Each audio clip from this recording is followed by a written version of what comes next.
Hello all. నేను మీ Rachana Shringavarapu. Welcome to Federal Telangana. లేటెస్ట్‌గా తెలంగాణలో చోటు చేసుకున్నటువంటి సహస్ర హత్య ఉదంతాన్ని తీసుకుంటే, ఆ హత్యకి ఎవరైతే పాల్పడ్డాడో 10వ తరగతి బాలుడు అనుకోవచ్చు. కానీ చాలా ఇప్పటివరకు పిల్లలు ఏ హత్యలో ఇన్వాల్వ్ అయినా ఇన్నోసెన్సో, కోపమో వీటితో చేసేవాళ్ళు. కానీ ఫస్ట్ టైమ్ ప్లాన్డ్‌గా చేయడం. పోలీసులొచ్చి ఎంక్వైరీ చేసినప్పుడు చాలా తెలివిగా తప్పించుకునేట్టు మాట్లాడడం. అంటే నేను కూడా ఆ పాప అరుపులు విన్నానని చెప్పి. ఇదంతా కూడా ఒక కొత్త జనరేషన్ క్రైమ్స్‌ని చూపిస్తూ ఉంది. ఇది ఇంటర్నెట్ ప్రభావమా? సినిమాల ప్రభావమా? వీటన్నిటి వల్ల మంచి చెడు కన్నా తప్పించుకుంటే చాలు అన్న ధోరణి ఈ తరం పిల్లల్లో కనిపిస్తుంది. దీని గురించి వివరంగా మనతో చర్చించడానికి ఉన్నారు కృష్ణకుమారి గారు, యాక్టివిస్ట్, అలాగే పల్లె నాగరాజు గారు, ప్రోగ్రెసివ్ టీచర్స్ ఫెడరేషన్ యూనియన్‌కి ప్రెసిడెంట్‌గా చేస్తూ ఉన్నారు తెలంగాణ నుంచి. అలాగే చలసాని నరేంద్ర గారు, senior journalist and analyst. Krishnakumari గారు, ముందు మీతో మొదలు పెడదాం. మీరు చెప్పండి. ఈ హత్యను మీరెలా చూస్తున్నారు? ఏ హత్యకైనా అంటే ఏ క్రైమ్‌కైనా ఒక 4, 5 రకాల కోణాలుంటాయి. కారణాలుంటాయి. మనం నేరస్తుడిని చూసే కన్నా నేరంలోకెళ్ళి చూస్తే గనక మనకు అర్థమవుతదది. కుటుంబ పరిస్థితులు, ఆర్థిక పరిస్థితులు, సామాజిక పరిస్థితులు, అలాగే ఈ టెక్నాలజీ విషయాలు ఇవన్నీ కారణాలు అవుతాయి. అయితే వీళ్ళందరి కారణం ఈ పిల్లవాడు ఒక నేరస్తుడిగా ఈరోజు 4 రోడ్ల కూడల్లో నిలబడ్డాడు. మరి మనం ఈ ఒక్క పిల్లవాడే నేరస్తుడు చేశాడు, పైగా తప్పించుకుందామని చూశాడు, చాలా తెలివిగా ఉన్నాడు, చాలా పకడ్బందీగా చేశాడు, రాసుకుని మరీ చేశాడు అని ఈ పిల్లవాడిని ఒక్కడినే మనం నిందిద్దామా?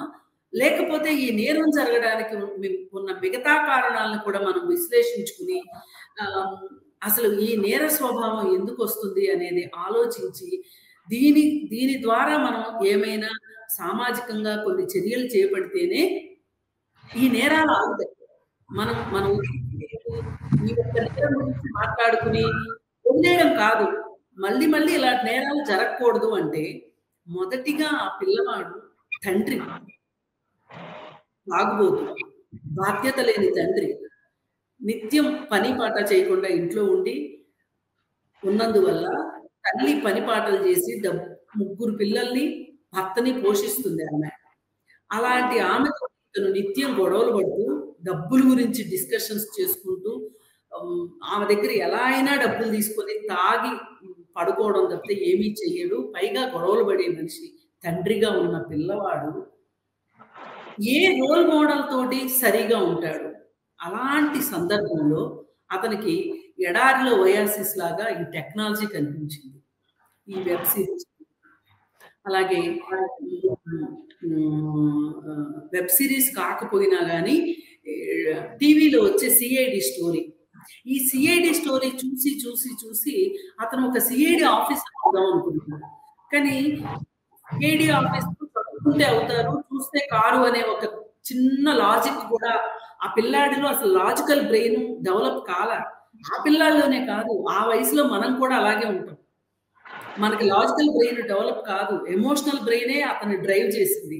సరే, ఇలా అయిపోయిన తర్వాత ఎవరి దగ్గర నుంచో ఒక 500 రూపాయలు అతన్ని బెదిరించి డబ్బులు తీసుకుని, ఆ డబ్బులతో ఒక సెల్ ఫోన్ కొని ఇంటికి వస్తే, ఎక్కడిది నీకు ఈ సెల్ ఫోన్ అంటే నీకెందుకు చెప్పాలి అంటే, ఆ తల్లి ఎక్కువసేపు నిలదీయలేకపోయింది. ఎక్కువసేపు అతనితోని మాట్లాడి అతని దగ్గర నుంచి సమాధానం రాబట్టలేని నిస్సహాయ పరిస్థితిలో ఆ తల్లి ఉంది. ఎందుకంటే వీడితోటి కూర్చుని మాట్లాడి చేసే టైం ఆవిడకి లేదు. ఓపిక అంతకన్నా లేదు. వెళ్ళిపోయింది. ఆమె పొలంలో ఆమె ఉంది. ఈ ఫోన్ వచ్చింది చేతికి. దీనిలో నుంచి కూడా ఈ వెబ్ సిరీస్లు ఇవన్నీ చూడటం మొదలెట్టాడు. పైగా ఈ పక్కింటి పిల్లవాడి దగ్గర ఒక ఆకర్షణీయమైన బ్యాట్ ఉంది. ఈ బ్యాట్ ని ఒక్కసారైనా ఆడాలి దాంతో అనే కోరికతోటి ఆ పిల్లవాడిని అడిగితే వాడు ఇవ్వలేదు. వాడి ఇల్లు తెలుసు, పక్కిల్లే కాబట్టి. వాడు స్కూల్కి వెళ్తాడు, వాళ్ళ అమ్మ నాన్న పనికి వెళ్తారు. ఆ టైంలో వెళ్ళి వాళ్ళ ఇంట్లో ఆ బ్యాట్ తెచ్చుకొని ఆడుకుని మళ్ళీ యథాస్థానంలో బ్యాట్ పెట్టేద్దాం అనుకున్నాడు. మరి ఆ బ్యాట్ని ఏం చేద్దాం అనుకున్నాడో వేరు. అయితే ఇలా వెళ్ళే ప్రాసెస్ లో ఈ వెబ్ సిరీస్ వీటిల్లో కానీ ఆన్లైన్ గేమ్స్ ఉన్నాయి, వీడియో గేమ్స్ పిల్లలు ఆడుతూ ఉంటారు. ఈ వీడియో గేమ్స్ లో ఎలా ఉంటది అంటే, ఒక స్టెప్ వీడు విన్ అయితే క్రెడిట్స్ వస్తాయి, మళ్ళీ ఇంకొక స్టెప్ విన్ అయితే క్రెడిట్స్ వస్తాయి. అంటే వీడికి స్టేజ్ బై స్టేజ్ చివరికి వచ్చేసరికి వీడికి క్రెడిట్స్ వస్తాయి, ఫుల్ క్రెడిట్స్. ఈ విధంగా వీళ్ళు గేమ్స్ ని ఇట్లా భాగాలుగా ఆడతారనమాట. వీడి క్రైమ్ ని కూడా అదే విధంగా రాసి పెట్టుకొని చేశాడు. ఇప్పుడు ఫైనల్ గా ఎలా జరిగింది ఏంటి అదంతా మనం వినేసాము. ఫైనల్ గా వాడు మాట్లాడిన మాటలు వింటే అనవసరంగా వాడు నేను డాడీ అనే అరుపులు విన్నాను అని చెప్పాడు. 10:30 అని టైం కూడా చెప్పాడు. అంటే అది పోలీసులకి ఒక ఆధారంగా దొరికింది. రెండోది ఏంటి అంటే పోస్ట్ మార్టం రిపోర్ట్ లో కత్తిపోట్లు బలంగా లేవు, అవి ఒక 14 సంవత్సరాలు 15 సంవత్సరాలు వయసున్న వాళ్ళు పొడిచినట్లుగా ఉన్నాయి అనేది వచ్చింది. మూడోది ఆ పక్కింటి వాళ్ళు చెప్పారు ఈ అబ్బాయి గోడలు దూకుతుంటాడు అని. ఈ 3 ఆధారాలతోటి ఈ పిల్లవాడు పైగా ప్రతిసారి పోలీసులు వచ్చిన ప్రతిసారి వస్తున్నాడు అక్కడ ఆతృతతోటి ఏం జరుగుతుంది, నేనేమైనా దొరికిపోతానా ఏంటి అని. వీటన్నిటి దృష్ట్యా ఆ అబ్బాయిని తీసుకొని వచ్చి గేమ్ ఈజ్ ఓవర్ ఇప్పుడు చెప్తావా అని అడిగితే అతనికి అర్థమైపోయింది తను దొరికిపోయాను అని. అర్థమైపోయి అప్పుడు అతను అడిగిన మాట ఏంటి అంటే అది సీక్రెట్ చెప్తే కొట్టరు కదా, మీరు కూడా కొట్టరు కదా అని అడిగాడు. అవును కొట్టమన్నారు. మొత్తం స్టోరీ చెప్పేశాడు. చెప్పిన తర్వాత మొత్తం చెప్పేశాను కదా సిఐడి సీరియల్లో లాగా ఇంటికి వెళ్ళొచ్చా అని అడిగాడు. దీన్ని బట్టండి వీడి మానసిక ఉందో అసలు ఇంత ప్రేరేపితం అవ్వడానికి ఈ చుట్టూ ఉన్న కారణాల గురించి వీళ్ళందరినీ మనం నిందించకుండా ఈ ఓవర్ టెక్నాలజీని ప్రపంచం మీద వేసి ప్రభుత్వాలని ఏమీ అనుకోకుండా కుటుంబ పరిస్థితుల్ని మార్చకుండా ఈ మద్యం కూడా ఒక కారణం కదా మరి, ఆ సమస్యని పరిష్కారం చేయకుండా ఈ పిల్లవాడు ఈ అబ్బాయి కారణం ఇలాంటి పిల్లలు నేరాలు చేయకుండా ఆపటము అనేది కుదిరే పని కాదు. అందుకే ఇలా అని అతని నేర మనస్తత్వాన్ని నేరాన్ని నేనేదో తక్కువ చేసి మాట్లాడుతున్నాను, నేను నేరం వైపు ఉన్నాను అని మటుకు అనుకోకండి. కానీ మనము ఈ మూలాల్ని ఫస్ట్ పరిష్కరించాలి అంటున్నారు.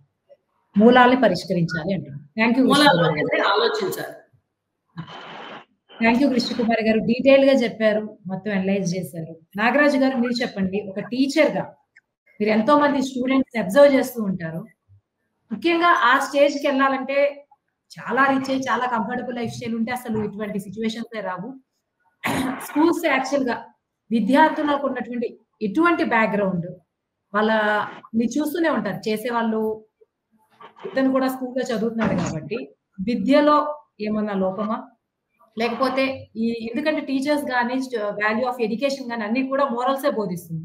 దొంగతనం చేయద్దు తప్పులు అని ఎంతో కొంత 10th క్లాస్కి వచ్చిన పిల్లాడికి తెలుస్తుంది. అవి చూసి ఏడి చూసే స్థాయికి వచ్చిన వాడికి ఎందుకు ఈ లాజికల్ గా కృష్ణ కుమార్ గారు అన్నట్టు మినిమం లాజిక్ గా ఆలోచించలేదంత విద్య అతనికి అట్లీస్ట్ ఎడ్యుకేషన్ స్టాండర్డ్స్ పట్టుకునే స్టేజ్ కూడా లేదనుకుంటారు. అసలు దీని వెనుకున్నటువంటి విద్యాకోణం ఏంటో చెప్పండి మేడం. మొబైల్ ఫోన్ అనేది ఇప్పుడు ఒక డ్రగ్ లాగా తయారైపోయింది. ఒక మత్తు పదార్థాలు తీసుకుంటే విచక్షణ జ్ఞానాన్ని కోల్పోయి ధైర్యంగా ఏదైనా చేయొచ్చు అనే ధోరణి ఎలాగైతే ఉంటుందో ఇప్పుడు అదే విధంగా మొబైల్ ఫోన్ కూడా విద్యార్థి చేతిలో కావచ్చు, మనుషుల చేతులలో అలా అయిపోయింది. వాస్తవానికి ఏంటంటే మనందరికీ తెలుసు, పిల్లవాడికి చిన్నతనం నుంచే తల్లిదండ్రులు మొబైల్ ఫోన్ ని అలవాటు చేస్తున్నారు. పసితనంలోనే వాడు అల్లరి చేస్తే ఏడుస్తే జోలపాట పాడవలసింది పోయి మొబైల్ ఫోన్ లో పాట పెట్టి వినిపించే దశలో ఉన్నాము. అన్నం తినకపోయినా కూడా మొబైల్ ఫోన్ ని చూపెట్టి అన్నం తినబెట్టే దశలో ఉన్నాం. ఇకపోతే విద్యలో ఇప్పుడున్న పరిస్థితులలో విద్యార్థికి ఖచ్చితంగా చదవాలి అంటే మొబైల్ ఫోన్ అవసరం ఏర్పడ్డాయి. అసైన్మెంట్స్ చేయాలన్నా, ప్రాజెక్ట్ వర్క్స్ చేయాలన్నా ఖచ్చితంగా మొబైల్ ఫోన్ అవసరం ఏర్పడ్డది. అయితే ఈ దూరంలో ఏం జరుగుతుందంటే మేడం, మనం రీసెంట్గా కరోనా టైంలో మనం గమనించింది ఏంటంటే మన ఇప్పటిదాకా సోషల్ మీడియా ప్రభావం విద్యార్థుల పైన ఉంది, దానివల్లనే చెడిపోతున్నారు, దానివల్లనే అవుతున్న ఆలోచన చేస్తున్న దశలో తల్లిదండ్రులు కూడా కొంత గమనించే దశలో మేము గమనించింది ఏంటంటే విద్యార్థులు ఇంట్లో కూర్చొని న్యూస్ ఛానల్ చూస్తున్నారు, యూట్యూబ్ ఛానల్ చూస్తున్నారు. ఒక TV9 ఛానల్ పెట్టుకొని చూస్తున్నారు అనుకుంది, ఒక న్యూస్ ఛానల్ పెట్టుకొని ఆ ఛానల్లోనే వాడు చాటింగ్ చేస్తున్నారు. ఆ ఛానల్లోనే వాడు చాటింగ్ చేసుకుంటున్నాడు. అంటే అవతల వ్యక్తికి పలానా టైంలో నేను ఒక న్యూస్ ఛానల్ చూస్తా, మీరు కూడా అవతల వ్యక్తి న్యూస్ ఛానల్ చూడమని చెప్పి ఆ సేమ్ ఆ కింద కామెంట్స్ రూపంలో వీళ్ళు చాటింగ్ చేస్తా ఉంటే అవతల చాటింగ్ చేస్తా ఉన్నారు. ఒక వల్గర్ చాటింగ్ అనేది ముందు రన్ అవుతున్నాయి. ముఖ్యంగా తల్లిదండ్రులు విద్యార్థులు టీవీలో ఏ కార్యక్రమాలు చూస్తున్నారు, ఎలాంటి ప్రోగ్రాలు చూస్తున్నారు అనేది కనుక గమనించగలిగితే విద్యార్థి మనస్తత్వాన్ని గమనించవచ్చు. మీకు ఒక చిన్న విషయం చెప్తాను మేడం. విద్యార్థుల దగ్గర మత్తు పదార్థాలకు అలవాటు అయిపోయి కొనడానికి పైసలు లేకపోతే యూట్యూబ్లో కావచ్చు, సోషల్ మీడియాలో కావచ్చు, ఒక మత్తు పదార్థాన్ని ఎట్లా తయారు చేసుకోవాలని కొడితే మనకు సమాచారం వస్తుంది. మేము రీసెంట్గా గమనించింది ఏంటంటే, మన అందరికీ తెలుసు బంతి చెట్టు అందరికి తెలుసు కదా. మేము రీసెంట్గా ఒక హాస్టల్కి వెళ్ళాము. వాడు బంతి పూలు ఏం చేస్తున్నాడు, బంతి ఆకును ఏం చేస్తున్నాడు అంటే, ఒక వాటర్ బాటిల్లో పోసి ఆకునంతా తెంపి వాటర్ బాటిల్లో పోసి నీళ్లు పోసి ఒక వారం రోజులు నిల్వ పెట్టుకుంటాడు వాడి ట్రంక్ బాక్స్ లో. వారం రోజుల తర్వాత తాగితే వానికి ఎక్కలేని విపరీతమైన డ్రగ్ వస్తుంది. అంటే ఒక మత్తు పదార్థాలాగా తయారైపోతున్నాం. ఈ దశలో విద్యార్థులలో విపరీతమైన ధోరణి పెరిగిపోయింది. ఇది తల్లిదండ్రులు గమనించవలసింది. విద్యలో ఖచ్చితంగా విద్య నుంచి సపోర్ట్ ఉంది. ఉపాధ్యాయులు చెప్తా ఉన్నారు, మోరల్ సపోర్ట్ చెప్తున్నాం, మోరల్ వాల్యూస్ చెప్తున్నాము, అన్ని చెప్తున్నాం. కానీ విడిపోయి విద్యార్థుల నుంచి మొబైల్ని దూరం పెట్టలేని పరిస్థితి వచ్చేసింది. దీన్ని గమనించవలసిందంటే తల్లిదండ్రులే మెయిన్గా గమనించవలసిన అవసరం ఉంటుంది. విద్యార్థులకు మొబైల్ ఫోన్ని దూరంగా పెట్టవలసిన అవసరం ఉంటుంది. ఖచ్చితంగా విద్యార్థులకు మానసికంగా చాలా వీక్ అయిపోయింది. ఇంతకుముందు మేడం గారు చెప్పినట్టు అతను మొబైల్ ఫోన్ కొనుక్కొచ్చుకుంటే తల్లి నిలదీయలేని పరిస్థితి వచ్చేసింది. ఎందుకు వచ్చింది అని అంటే, వాడు బెదిరిస్తాడు, రేపు నేను సూసైడ్ చేసుకుంటున్నాను, లేకుంటే ఇంకేదో చేసుకుంటున్నాను, బెదిరించే ధోరణికి వచ్చేసింది. చిన్న విషయము ఏం లేదు. స్కూళ్ళలో నేను పనిచేసే స్కూల్లో 650 మంది పిల్లలు ఉంటారు. వాడు ఏం ప్లాన్ చేస్తాడు, మేము లంచ్ అవర్లో కావచ్చు, గేమ్స్ పీరియడ్లో మేము అబ్జర్వ్ చేస్తూ ఉంటాం. అరే వాడు ఈ రోజు నన్ను ఇట్లా అన్నాడు అంటే, ఎట్లా కొడదాం రా అని ఒకటి అంటారు. ఎట్లా కొడదాం ఏమున్నారా, సాయంత్రం పోయేటప్పుడు రోడ్డు మీద పోయేటప్పుడు నువ్వు అట్లా రారా, నేను ఇట్లా రాని కొడదాం. మన పోలీసులు పట్టుకుంటే ఏం చేయాలి, పోలీసులు పట్టుకుంటే ఏమైతుందా, బెయిల్ వస్తుంది కదా, మనం ఆ సినిమాలో చూడలేదా. అంటే ఇలాంటి ధోరణి పెరిగిపోయింది. ఇలాంటి ధోరణి విద్యార్థులలో పెరిగిపోయి చాలా విపరీతమైన పోకడలు వచ్చేసుకున్నాయి.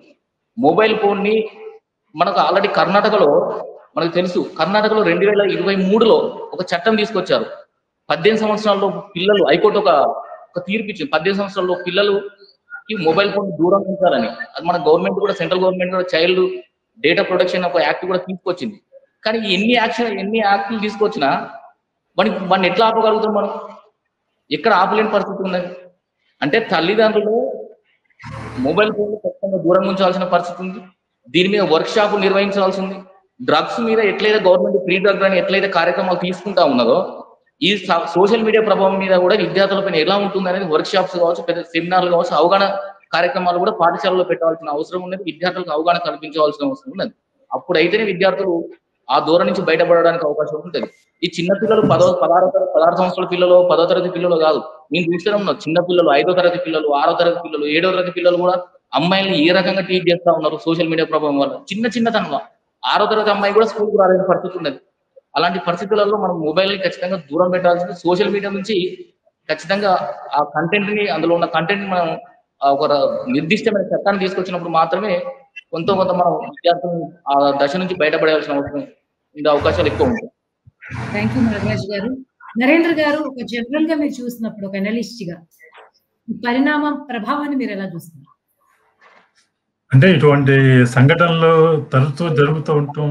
పిల్లల్లో నేర ప్రవృత్తి అనేది కనిపిస్తుంటాం. ఆందోళనకరమే, చాలా దురదృష్టకరమే. అయితే టెక్నాలజీలో వచ్చిన మార్పుల్ని మనం అడ్డుకోలేము. దానివల్ల ఒకసారి కంప్యూటర్ మొదట్లో వచ్చినప్పుడు చాలా మంది భయపడ్డారు. అందరు ఉద్యోగాలు పోతాయి, ఉద్యోగ భద్రత ఉండదు అని పెద్ద ఎత్తున నిరసన ఆందోళన చేశారు. ఇవాళ ఎవరు కంప్యూటర్ గురించి మాట్లాడలేరు. అలాగే సెల్ ఫోన్లు, మొబైల్ ఫోన్లు కూడా వాటి వల్ల సౌకర్యాలు ఉన్నాయి, సదుపాయాలు ఉన్నాయి. వాళ్ళ ఆపదలో చిక్కుకున్నప్పుడు వాళ్ళకి అండగా ఉండటానికి, వాళ్ళ కమ్యూనికేషన్ ఛానల్కి అనేక అవకాశాలు ఉన్నాయి. కరోనా లాంటి టైంలో చాలా ఉపయోగపడ్డాయి.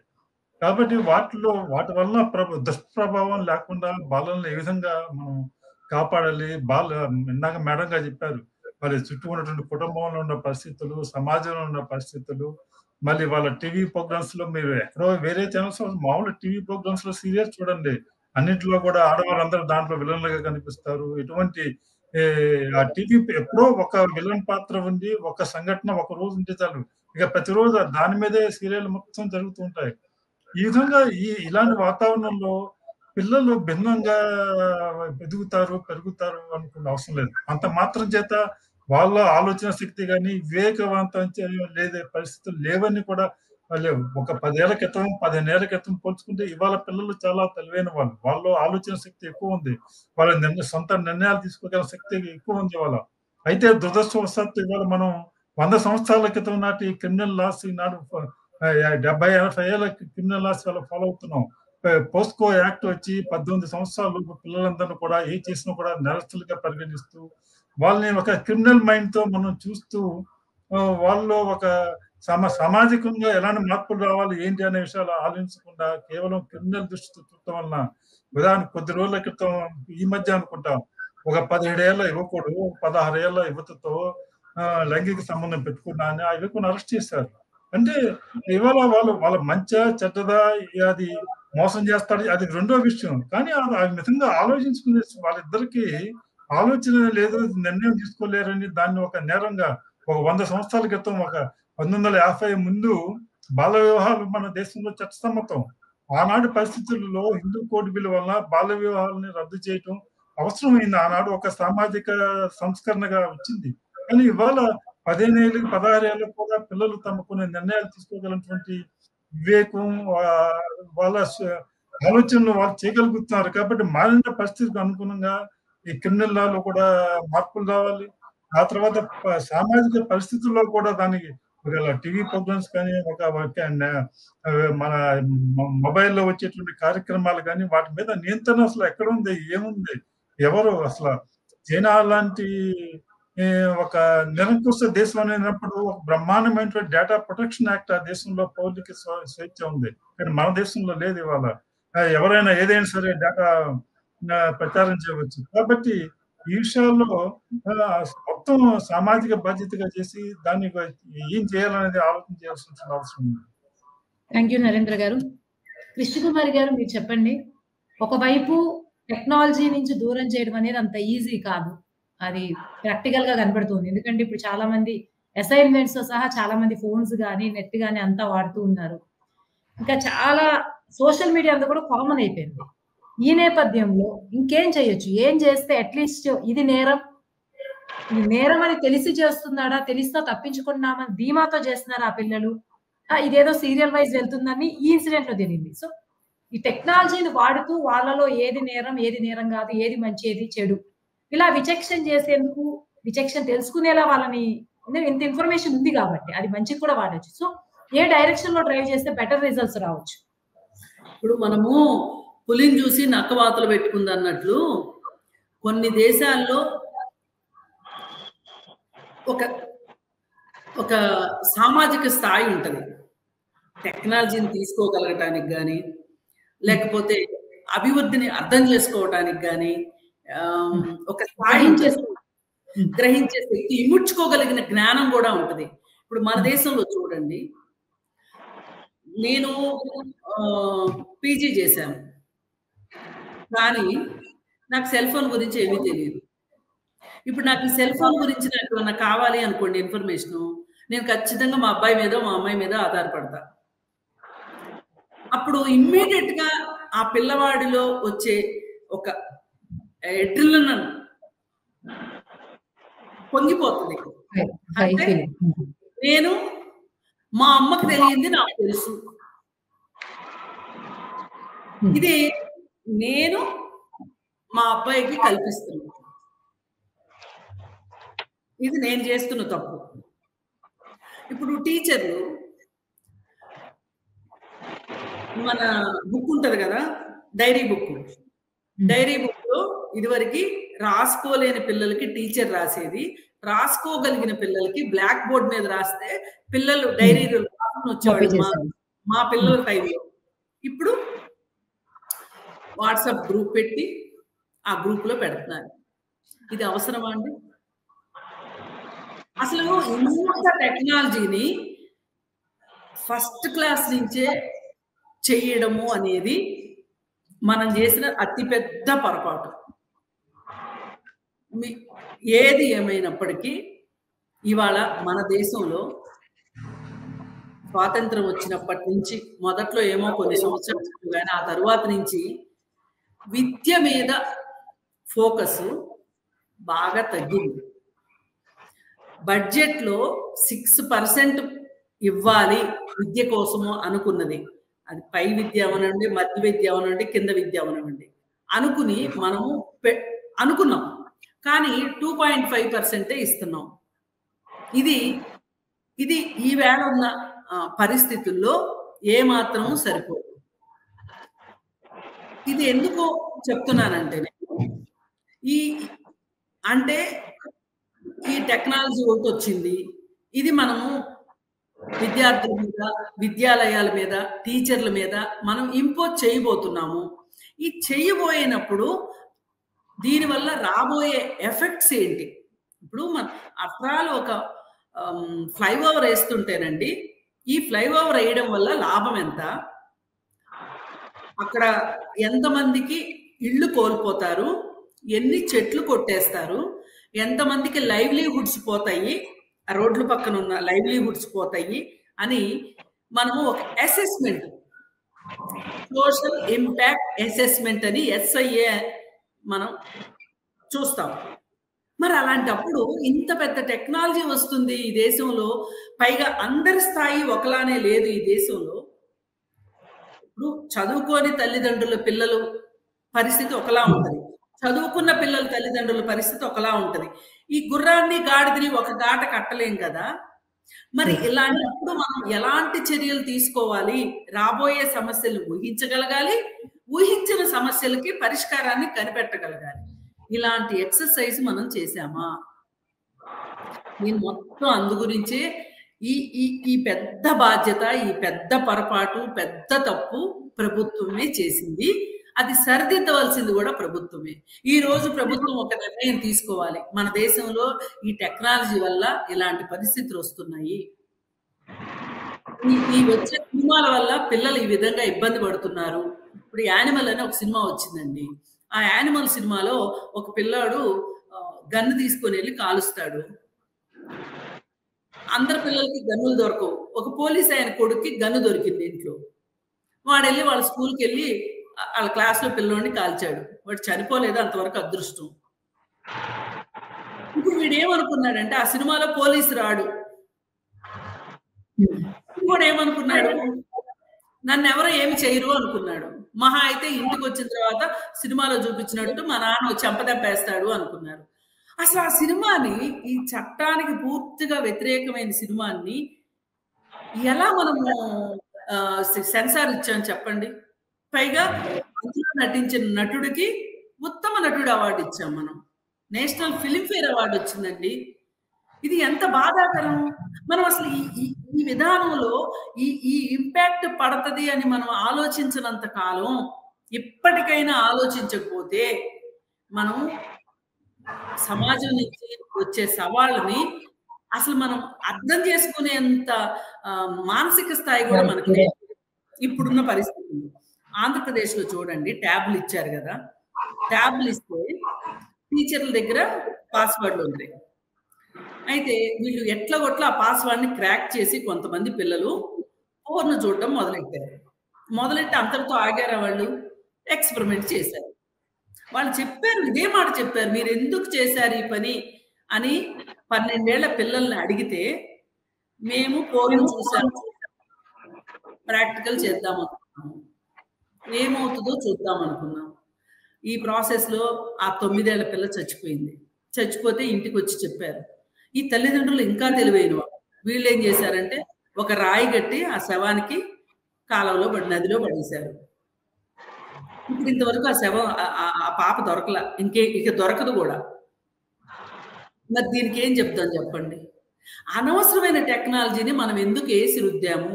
ఈ రోజుకి పాఠ్య పుస్తకాలు సమయానికి ఇవ్వలేని ఈ ప్రభుత్వాలు ట్యాబ్లు ఇవ్వాల్సిన అవసరం ఏంటి? పుస్తకాలు ఇవ్వండి ముందు మీరు, ట్యాబ్లు రేపు పొద్దున ఇద్దరు కానీ, లేదంటే వాళ్ళు పెద్దయ్యా కాళ్ళే కొనుక్కుంటారు ట్యాబ్లు. ప్రభుత్వాల అసమర్థత చాలా ఉంది, అనాలోచితం చాలా ఉంది. ఇది చాలా ఒక పెద్ద సముద్రం లాంటి సబ్జెక్ట్ అండి. మనం ఏంటి అంటే ఒక నీటి బొట్టుని తడిమి మొత్తం సముద్రం గురించి మాట్లాడాలనుకుంటున్నాం. ఇది అయ్యే పని కాదు. ప్రభుత్వమే ఆలోచించి మొత్తం అసలు 16 ఏళ్ల లోపు పిల్లలకి టెక్నాలజీ అవసరం లేదండి. పంతుళ్ళు ఉన్నారు పాఠాలు చెప్పడానికి. ఏం పంతుళ్ళు చక్కగా చెప్తారు మాస్టర్లు పాఠాలు. ఎందుకు మేము చదువుకోలేదా? అసలు కొన్ని దేశాలు 16 ఫోన్లు ఇవ్వద్దు అని చెప్పి చట్టాలు చేస్తున్నాయి. ఆట మైదానాల్లోనూ, ఈత కొలంలోనూ, లైబ్రరీలోనూ, క్లాస్ రూముల్లోనే ఉండాలి నా పిల్లలు అని చెప్పి అంటున్నారు. ఈ దేశంలో నాయకులకి ఆ మాట అనడానికి అభ్యంతరం ఏంటో చెప్పండి. అంతే, ఇంక నేను చెప్పగలిగింది ఏమి లేదు. కృష్ణకుమార్ గారు చాలా స్ట్రాంగ్ గా చెప్పారు. నాగరాజు గారు, ఇప్పుడు మీరు చెప్పండి. ఇప్పుడున్న ప్రెసెంట్ పొజిషన్ లో మీరు టీచర్ గా చేస్తున్నారు కాబట్టి, కృష్ణకుమారి గారు అవుట్ సైడ్ యాక్టివిస్ట్ గా మాట్లాడారు. ఇప్పుడున్న దాంట్లో టెక్నాలజీని ఎంతవరకు డిటాచ్ చేసిన విద్య అదే రేంజ్ లో స్మూత్ గా వెళ్ళగలుగుతుంది? ఏ ఏరియాస్ లో కొంత పిల్లల్ని దూరంగా ఉంచాలి? ఎందుకంటే కంప్లీట్ గా దూరంగా ఉంచిన విద్య అదే స్థాయిలో ఉంటుందా? కృష్ణకుమారి గారు అయితే వెరీ క్లియర్ ఆన్ దిస్. మీరేమనుకున్నారు చెప్పండి. ఎప్పుడు కూడా మేడం టీచర్కు ప్రత్యామ్నాయం సాంకేతికత ఎప్పుడు కూడా ఉండదు. టీచర్కు ప్రత్యామ్నాయం అనేది ప్రత్యామ్నాయంగా రీప్లేస్మెంట్ అనేది సాంకేతికత సాధించదు. గవర్నమెంట్ మనం వద్దన్నా కూడా మొబైల్ ఫోన్ తరగతి గదిలోకి తీసుకొచ్చేసింది. ఇప్పుడు మనందరికీ తెలుసు, మన అనుభవంలో ఉంటుంది, మేడం వాళ్ళకి సార్ వాళ్ళకి అనుభవం ఉంది. సైన్స్ ఫేర్ జరుగుతుంది. మనకు సైన్స్ ఫేర్ జరిగినప్పుడు విద్యార్థి ఒక సైన్స్ పరికరం, ఒక ప్రయోగం తయారు చేసి ఒక సైన్స్ ఎగ్జిబిషన్ పెట్టినప్పుడు ప్రదర్శిస్తారు. మనకు చిన్న ఎగ్జాంపుల్ ఇది, ప్రదర్శిస్తారు. బెస్ట్ ఎవరైతే పడతారో వాళ్ళకి బహుమతి ఇవ్వడం జరుగుతుంది. ఇప్పుడు గవర్నమెంట్ ఏం చేస్తుందంటే, వాడు చేసే ప్రయోగాన్ని ఒక సైట్ ఇస్తుంది గవర్నమెంట్, అందులో వాడు అప్లోడ్ చేయాలి. దాన్ని అంటే వాడు అక్కడ ఖచ్చితంగా మొబైల్ వాడాలి. ఇంతకుముందు మేడం గారు అన్నారు, డైరీలో రాయొచ్చు, బ్లాక్ బోర్డు మీద కూడా రాయొచ్చు. వాట్సాప్ లో పెట్టాల్సిన పరిస్థితి ఎందుకు వచ్చిందంటే, గవర్నమెంటే చెప్తుంది. ఏం చెప్తుందంటే, వాడు ఎక్కడ లేని కంటెంట్ అంతా మనకు పంపిస్తూ ఉంటాడు. మాకు ఆ పిల్లలందరితో ఒక వాట్సాప్ గ్రూప్ క్రియేట్ చేసి సెలవులను కూడా వాట్సాప్ గ్రూప్ లో సమాచారం అందించమని గవర్నమెంట్ ఆదేశాలతో ఉన్నాయి అవి. అంటే వాట్సాప్ గ్రూప్ క్రియేట్ చేయలేదని హెచ్ఎంతో పర్యవేక్షణ చేయించడం. అంటే విద్యార్థికి తప్పనిసరి పరిస్థితి మొబైల్ ఇవ్వాల్సిన పరిస్థితి తల్లిదండ్రులకు ఏర్పడతా ఉంది. ఈ పరిస్థితి అంటే గవర్నమెంట్ ఈ పరిస్థితి తీసుకొచ్చేసింది. ఇప్పుడు చిన్న ఎగ్జాంపుల్ చెప్తా. క్లాస్ రూమ్లలో హైపీ ప్యానల్స్ పెట్టారు. ఒక 2-3 లక్షలు ఒక్కొక్క టీవీకి 2-3 లక్షల రూపాయలు కాస్ట్ అవుతుంది. అందులో మనం డిజిటల్ కంటెంట్ ని చూపెట్టాలి. ఆ డిజిటల్ కంటెంట్ కనుక టీచర్ వాడకపోతే మా ఎంప్లాయీ ఐడి తోటి లాగిన్ కావాలి. దాన్ని మనం ఇక్కడ వాడుతున్నామా వాడతలేమా అనేది వాడు డిఎస్సీలో కూర్చొని, DSC director of school education లో కూర్చొని వాళ్ళు మానిటరింగ్ చేస్తారు. పలానా నాగరాజ్ సార్ అసలు ఈ నెలలో ఒక 5 సార్లు కూడా డిజిటల్ కంటెంట్ వాడలేదు, ఎందుకు వాడలేదు ఒక వివరణ తీసుకోమని చెప్తున్నాం. అంటే మనం ఎంత మొత్తుకున్నా కూడా డిజిటల్ కంటెంట్ అనేది వచ్చేసింది. అటెండెన్స్ మనందరికీ తెలుసు. అటెండెన్స్ రిజిస్టర్లో అటెండెన్స్ తీసుకుంటాం మనందరం. పిల్లలు పొద్దుగాల క్లాస్ టీచర్. ఇప్పుడు మొబైల్ ఫోన్లోనే మనం ఆధార్ తీసుకోవాలి. అంటే గవర్నమెంట్ ఏం చేస్తుందో చూడండి. ఒక ఉదాహరణ చెప్తాం మీకు. ఈ 2 లక్షల 5 ప్యానల్ వచ్చిన తర్వాత ఒక క్లాస్ రూమ్కి ఒక టీచర్ ఒక 10 నిమిషాలు లేట్గా పోతే ఒక స్టూడెంట్ ఏం చేశారంటే స్క్రీన్ కాస్ట్ చేసి, వాడు ఎప్పుడో మొబైల్ జోబులో పెట్టుకుని వచ్చాడు, స్క్రీన్ కాస్ట్ చేశాడు. దాన్ని టీచర్ పోయేసరికి వాడు మొబైల్లో ఉన్న కంటెంట్ మొత్తము ఆ టీవీలో వస్తూ ఉన్నది. ఆ క్లాస్ రూమ్లో అమ్మాయిలు చూస్తూ ఉన్నారు, అబ్బాయిలు చూస్తూ ఉన్నారు. ఆ సార్ అక్కడికి వెళ్ళి ఆ మొబైల్ ఏముందో కనిపెట్టి ఆ మొబైల్ నేను ఇవ్వనని చెప్పి సార్ దగ్గర పెట్టుకుంటే 1 అవర్లో పేరెంట్స్ 20 మంది వచ్చి సార్ని కొట్టడానికి ప్రయత్నం చేసి, మా అబ్బాయి మొబైల్ ఎందుకు వాళ్ళ దగ్గర పెట్టుకుంటామని. మరి ఆ మొబైల్ ఫోన్ ఇవ్వండి అని అంటే స్టూడెంట్దే. ఆ స్టూడెంట్ ఏదో అమ్మది పట్టుకురాలేదు, నాన్నది పట్టుకురాలేదు. అంటే పేరెంట్స్ వాళ్ళు మొబైల్ కొనిచ్చారు. ఎందుకు కొనిచ్చారు అంటే, మొబైల్ ఫోన్ నేను అమ్మ పనికి పోతుంది, నాన్న పనికి పోతాడు, మరి నేను ఈ ప్రాజెక్ట్ వర్క్ కానీ అసైన్మెంట్స్ కానీ చేయాలంటే మరి నేను ఎక్కడ చేయాలి అంటే తప్పనిసరి పరిస్థితులలో తల్లిదండ్రులు మొబైల్ ఫోన్ కొనియాల్సి ఉంటుంది. ఇక్కడ ఇంకొకటి కూడా మనం జీర్ణించుకోవాలి. తల్లిదండ్రులు కూడా మొబైల్ ఫోన్ని 1 గంట వదిలిపెట్టి పిల్లవానికి ఇచ్చే పరిస్థితులలో లేని తల్లిదండ్రులు కూడా ఉన్నారు. వాడు వీనికి ఒక మొబైల్ కొనిస్తే వాని జాగ్రత్త వాడు ఉంటాడు కదా అని ఒక ధోరణి కూడా వచ్చేసింది. అమ్మ ఇస్తలేదు, నాన్న. ఎంతమంది సభ్యులు ఉంటే అంతమంది దగ్గర మొబైల్ ఫోన్స్ ఉన్న సందర్భం మాకు తెలుసు. ఒక అక్క ఒక తమ్ముడు ఒక స్కూల్లో చదివితే అక్క దగ్గర ఒక మొబైల్ ఉంటుంది, తమ్ముడు దగ్గర ఒక మొబైల్ ఉంటుంది. తల్లిదండ్రులు అనుకుంటే పెద్ద సమస్య కాదు. ఛత్తీస్గఢ్ లో గహీరాబేడి అనే ఒక ఊర్లో చిన్న గ్రామ పంచాయతీ, ఆ గ్రామ పంచాయతీలో ఊరోళ్ళంతా కూర్చొని నిర్ణయానికి వచ్చారు. ఏ విద్యార్థి ఏ తల్లిదండ్రుల పిల్లలైతే ఆన్లైన్ గేమ్స్ వాడతారో ఆ తల్లిదండ్రులకు 3,000 రూపాయలు జరిమానాని ఒక గ్రామ పంచాయతీలో ఒక గ్రామ సభలో తీర్మానం చేసుకున్నారు. ఆ ఊరిలో పూర్తిగా 90% మార్పు రావడం జరిగింది. అంటే ఇలాంటి అవగాహన సభ్యులు పెడితే వస్తుంది. టీచరు కర్ర పట్టుకునే పరిస్థితిలో లేదు, వాడిని కొట్టే పరిస్థితిలో లేదు. అంటే విద్యార్థికి భయం పోయింది, టీచర్కు భయం చెప్పే పరిస్థితి కూడా లేదు. వాడికి వింటాడు లేకపోతే లేదు, మనం చెప్పవలసిన చెప్తే వింటున్నాం. పొరపాటున ఒక్క మాట జారినా కూడా విద్యార్థుల తల్లిదండ్రులు అడుగుతున్నారు. దాన్ని ఫస్ట్ వాడు నువ్వు వేస్ట్ కానివిరా అని ఒక్క మాట మనం అన్నాం అనుకో, నా కొడుకుని పలానా నాగరాజు సారు వేస్ట్ గాడు అన్నాడని వాడు సోషల్ మీడియాలో పెడుతున్నాడు. దానికి సంబంధించిన వాళ్ళకి 20 మంది వస్తున్నారు. మొబైల్ ఫోన్ ని విద్యార్థులకు పరిచయం చేసినదే, దగ్గరికి చేసినదే గవర్నమెంట్. ఎప్పుడైతే సాంకేతికత లేనంత మాత్రాన విద్యా బోధన కుంటుపడదు. టీచరే తరగతికి పాఠ్య పుస్తకమే ప్రధానమైన వనరు. ఇది ఉన్నంత వరకు దొడ్డు సరిపోతుంది విద్యార్థికి. ఈ ధోరణి కనుక గవర్నమెంట్ ఆలోచన చేస్తే విద్యార్థి మొబైల్ కొంత దూరంగా ఉంచే అవకాశాలు ఎక్కువ ఉంటాయి. థ్యాంక్ యూ నాగరాజ్ గారు. ఓవరాల్ గా చర్చ ముగింపుకు వచ్చాం. ఈ అంశం గురించి ఏమనుకున్నా ఫైనల్ గా కన్క్లూడింగ్ స్టేట్మెంట్స్ ఇచ్చాం. ఫస్ట్ నరేంద్ర గారు మీరు కన్క్లూడ్ చేయండి. అదే టెక్నాలజీ ఎంతవరకు వాడాలో అంతవరకు ఉండాలి. అసలు హై స్కూల్ స్థాయిలో, పాఠశాల స్థాయిలో టెక్నాలజీ మొబైల్ ఫోన్ వాడటం, తీసుకురానివ్వటం, పిల్లలకి స్కూల్కి అలవాటు చేయటం అనేది చాలా ప్రమాదకరం ధోరణి.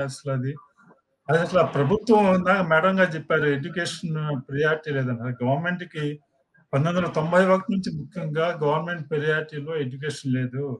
ఎడ్యుకేషన్ అండ్ హెల్త్ సెక్టార్స్ నుంచి గవర్నమెంట్ విత్డ్రా అయిపోతుంది. గవర్నమెంట్ బడ్జెట్ తగ్గిపోతుంది ప్రతి సంవత్సరం. అలా 5 ఏళ్ల క్రితం కొత్త నూతన విద్యా విధానం అని ప్రకటించారు, కేంద్ర ప్రభుత్వం ప్రకటించింది. అది ప్రకటించిన 2వ రోజే ఆనాటి రాష్ట్రపతి ఒక సభలో మాట్లాడుతున్నాడు అన్నమాట. ఈ ఎడ్యుకేషన్ పాలసీ అమలు చేయడానికి బడ్జెట్ లో కనీస నిధులు కనుక కేటాయించిన పరిస్థితుల్లో 6% అన్నారు. కేటాయించకపోతే ఎంటైర్ ప్రాసెస్ ఎక్సర్సైజ్ అంతా కూడా వేస్ట్ఫుల్ అవుతుంది, ఇందుకు ఉపయోగం లేదన్నారు. గవర్నమెంట్ రిసోర్స్ కమిట్మెంట్ లేదు. ఇదంతా కూడా ప్రైవేటైజ్ గా చెప్పేసి విద్య అంతా కూడా దాన్ని కార్పొరేట్ చేసేసి గవర్నమెంట్ దాని బాధ్యతలు అసలు పిల్లల యొక్క మానసిక ఎదుగుదల గురించి కొన్ని, వాళ్ళు ఏ విధంగా వాతావరణంలో ఉంటున్నారు, ఏ విధంగా వాళ్ళ కుటుంబంలో ఏ విధంగా ఉండాలి, ఏమిటి అనే విషయాల మీద అసలు ఆలోచనే లేదు. అసలు కేవలం రిజల్ట్స్ గురించి వాళ్ళ పాస్ అవుతున్నారు లేదా, డాక్టర్ అవుతాడా, ఇంజనీర్ అవుతాడా, ఈ గొడవ తప్పితే వ్యక్తిగత వికాసం గురించి కానీ ఎదుగుదల గురించి కానీ ఆలోచన లేదు. అసలు మొత్తం కాన్సెప్ట్ లోనే పిల్లలు ఎలా పెరగాలి ఏంటి అనే విషయంలోనే ప్రభుత్వ విధానాల్లోనే మౌలిక మార్పులు రావాల్సినటువంటి అవసరం ఉంది. థ్యాంక్ యూ నరేంద్ర గారు. కృష్ణకుమారి గారు మీరు కన్క్లూడ్ చేయండి. ఒకటేనండి, నేటి బాలలే రేపటి పౌరులు అని నెహ్రూ గారు చెప్పినట్లు, వాళ్ళు ఆ కాలంలో, నేను ఇందాక సార్ 90s తర్వాత అనే మాట అంటే ఆ మాట నేను ఇందాక అంటానికి భయపడ్డాను, కానీ ఇప్పుడైతే ధైర్యంగా చెప్తున్నాను. పాలకులకి వాళ్ళ ప్రభుత్వాలు నిలబెట్టుకునే దాని మీద ఉన్న శ్రద్ధ పిల్లల మీద లేదండి. పిల్లల మీద ఏ మాత్రం శ్రద్ధ ఉన్నా కానీ ఇలాంటి పరిస్థితి వచ్చేది కాదు. ఈ మధ్య ఉప్పల్లో ఒక స్కూల్లో సీసీ కెమెరాలని వాళ్ళు చేసే అల్లరిని చూడకుండా ఉండటం కోసం పక్కకి తిప్పినందుకు, అడిగినందుకు, తిట్టినందుకు ఆ పిల్లోడు సూసైడ్ చేసుకుంటే అక్కడ చర్చ అంతా ఏంటి అంటే ఆ పిల్లోడు చేసింది తప్పు అనేది ఆ తల్లిదండ్రులు ఒప్పుకోవట్లేదు, ఎవరూ అనడానికి ఇష్టపడట్లే. కానీ టీచర్లు తిట్టారు ఆ రోజు. ఏ రోజు అయితేనండి టీచర్లు పిల్లల ముందు ఏ తల్లిదండ్రులు అయితే తిడతారో ఆ పిల్లలు ఇంకా బాగుపడరు. ఎందుకంటే తల్లిదండ్రుల కంటే కూడా గురువులకి గనక ఒక స్థానాన్ని ఇవ్వగలిగితే, గురుముఖత విద్య నేర్చుకోకపోతే వాళ్ళు జీవితంలో ఆ ఎమోషన్స్ కంట్రోల్ కానీ బ్యాలెన్స్ కానీ అది రాదు. అందుకని ఖచ్చితంగా కనీసం 18 సంవత్సరాల లోపు వయసు తరువాతే వాళ్ళకి లాజికల్ బ్రెయిన్ డెవలప్ అవుతుంది. ఈ లాజికల్ బ్రెయిన్ డెవలప్ అయ్యే లోపు వాళ్ళకి తల్లి తండ్రి ఎంత ఇంపార్టెంటో గురువు కూడా అంతే ఇంపార్టెంట్ అనేది తల్లిదండ్రులు నమ్మాలి, ప్రభుత్వాలు కూడా నమ్మాలి. నమ్మి టీచర్ల చేతిలో పిల్లల్ని పెట్టండి. టెక్నాలజీ చేతిలో కాదు. అసలు 16 సంవత్సరాల లోపు టెక్నాలజీతో పనే లేదండి. ఆ విధంగా నేర్చుకున్నా చాలు.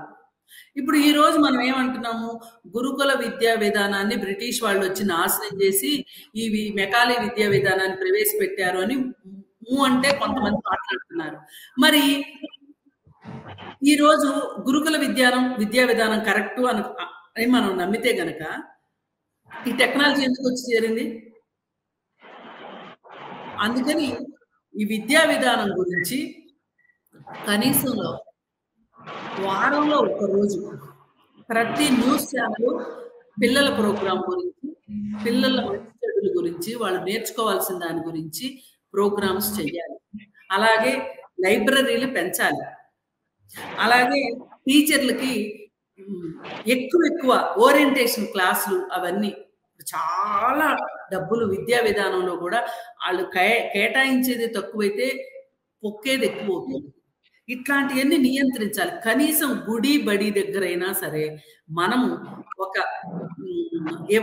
క్రమశిక్షణని పాటించాలి అనే ఒక జ్ఞానాన్ని మనం పొంది పక్క వాళ్ళకి ఇవ్వగలిగితే ఈ దేశం బాగుపడుతుంది, పిల్లలు రక్షించబడతారు. థ్యాంక్ యూ కృష్ణకుమారి గారు. నాగరాజ్ గారు మీరు కన్క్లూడ్ చేయండి.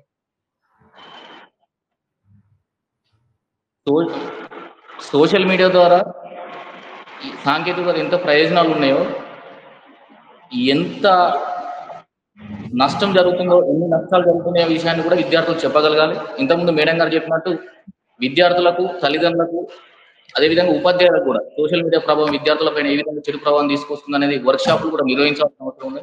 చివరికి ఒక మాట ఏంటంటే మేడం, సాయంత్రం భోజనం చేసేటప్పుడు అంటే తండ్రి తొందరగా ఇంటికి వచ్చి కుటుంబ సభ్యులందరూ కూర్చొని టీవీని బంద్ చేసి, సెల్ ఫోన్లను బంద్ చేసి కింద కూర్చొని అందరూ విద్యా విషయాల గురించి మాట్లాడుకుంటూ భోజనం ఎప్పుడైతే చేయగలిగిన పరిస్థితి కుటుంబాలలో వస్తుందో విద్యార్థుల్లో ఖచ్చితంగా మార్పు వస్తుంది. థ్యాంక్ యూ నాగరాజ్ గారు. థ్యాంక్ యూ నరేంద్ర గారు, కృష్ణకుమారి గారు, నాగరాజ్ గారు.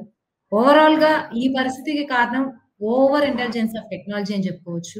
ఏదేమైనప్పటికీ అవసరాన్ని మించి టెక్నాలజీ వాడడము, దాన్ని ప్రభుత్వమే టెక్నాలజీ పేరుతో, అడ్వాన్స్మెంట్ పేరుతో తీసుకురావడము, టీచర్స్ కి ఏమాత్రం కూడా కనీసం మినిమం స్టూడెంట్స్ చేసేటువంటి తప్పుల్ని దిద్దే అవకాశం లేకపోవడం అయితే ప్రధాన మూల కారణాలుగా కనిపిస్తూ ఉన్నాయి. మూలాల్ని పరిష్కరించకుండా కృష్ణకుమార్ గారు చెప్పినట్లు ఈ అసలైన సమస్య అయితే పరిష్కారం కాదు. అట్లీస్ట్ ఈ ఘటనతో అయినా ఈ విషయాలైనా చర్చలోకి వస్తాయని కోరుకుందాం. అట్లీస్ట్ పరిష్కారం వైపు ఈ ఆలోచన సాగాలని ఆశిద్దాం. ఇంతటితో ఈ చర్చను ముగిద్దాం. Thank you all.